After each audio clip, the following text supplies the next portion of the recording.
Welcome to BusyButHealthy.com, your no-nonsense source for keeping healthy, fit, and fabulous with your host, Kristine Fretwell.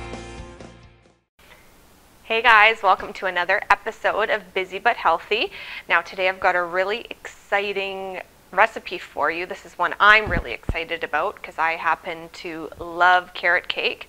Unfortunately, I'm the only one in the house that does. My husband happens to hate carrot cake. He thinks that vegetables belong in no type of dessert, so unfortunately I'm on my own with this one. But one thing I find about carrot cake is it's a recipe that's hard to find a healthy version of. Traditional carrot cake is super high in fat, and then obviously with the cream cheese icing, it doesn't come in too well in the calorie count era. So this is a great healthy version that you're really going to like, and I'll just show you how I do it here. So first of all, again, we're going to grate up some carrots. Again, I'm using some bunch carrots. I'm not bothering to peel the skin because the skin's actually pretty light on it.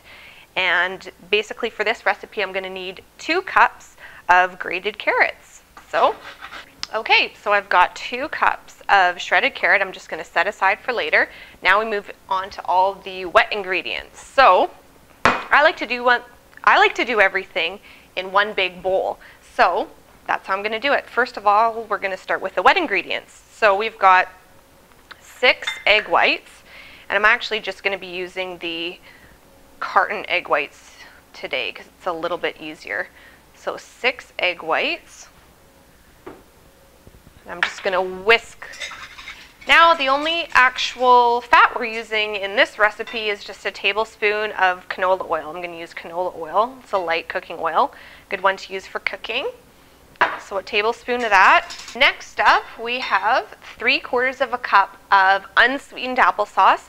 This is one of those snack packs. I'm actually just using 1 and a bit of those snack packs of applesauce. This one's actually a cinnamon flavor.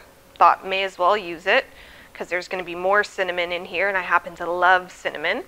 So 3/4 of a cup of applesauce. So we're going to stir that in. And then for another sweetener, I'm actually using succulent. Is that how you pronounce it? It's like a raw sugar. I'm using that instead of like an artificial sweetener. I haven't found a good baking stevia that I like. There isn't really anything available where I live yet. So for now, I'll use this raw sugar. So I'm just going to stir it up until it starts to dissolve here. And then next up, we've got 1/2 cup of milk. I'm actually going to use almond milk today. I really like the unsweetened almond milk, so I'm going to use that. Stir that up. And then next liquid we got is vanilla. And now I love vanilla, so I'm going to use quite a bit. Let's say 1, 2, what the heck, we'll do 3 teaspoons of vanilla. In my book, you can never have enough vanilla. Okay, so stir that up. And now we're moving on to our dry ingredients. So I'm actually going to make it a wheat-free version today. You could use whole wheat flour, but I'm using oat flour. And the easy way to do oat flour is you just grind up some regular oats. It's really easy to do. So this is 1 1/3 cup of oat flour. Dump that in. And let's use this, and we'll start giving it a stir. So I'm going to also add some brown rice flour, actually. This is just 1 cup of brown rice flour. You could use all brown rice flour, and then it would be gluten-free. Although, I don't know, there is controversy about oats and gluten. If you can get uncontaminated oats, then they would technically be gluten-free. So that's my take on that. And next up, we've got our spices. So we've got 1/2 teaspoon of cloves, 1/2 teaspoon of nutmeg, and a couple of generous teaspoons of cinnamon, and then also 2 teaspoons of baking soda. So that's all going to go in there. Okay. Next up, we've got our pineapple. Now this is a 14-ounce can. It's the crushed pineapple in pineapple juice. So you're actually only going to need to use 1/2 of it. So I'm just going to guesstimate and use about 1/2 here.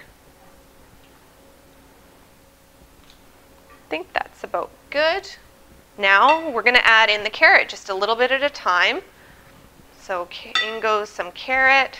So stir in the rest of our carrot, and then last but certainly not least is our nuts, our walnuts that I just bought them already crumbled like this, and half a cup of raisins. So half a cup of walnuts and half a cup of raisins, in they go.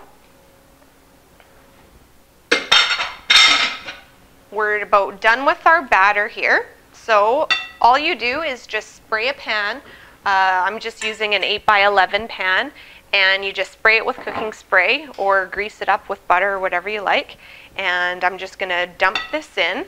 I've just preheated my oven to 350 degrees, and this is going to go in for 35 to 40 minutes. Hey guys, so here it is. My carrot cake is right out of the oven. It smells amazing. I wish you could smell it. You should really try this recipe. So it is done. You can eat it if you want like this, or you can have it with the icing that I made earlier, which all it was a couple scoops of vanilla protein mixed with a little bit of almond milk, just to make it to a good kind of glazy consistency. So all I'm going to do is just pour a little bit over the top. Actually, it doesn't even look like I'm going to use all of it. So you just want to make it a little bit of a glaze. So there we have it, our really yummy carrot cake. I'm just going to cut a little small piece so I can show you what it looks like inside. Ooh, but there you have it. It has the pineapple and the walnuts and the carrots. A really, really yummy treat. So thanks for joining me again on Busy But Healthy, and I'll see you guys again soon. I can't wait to try it. Bye for now.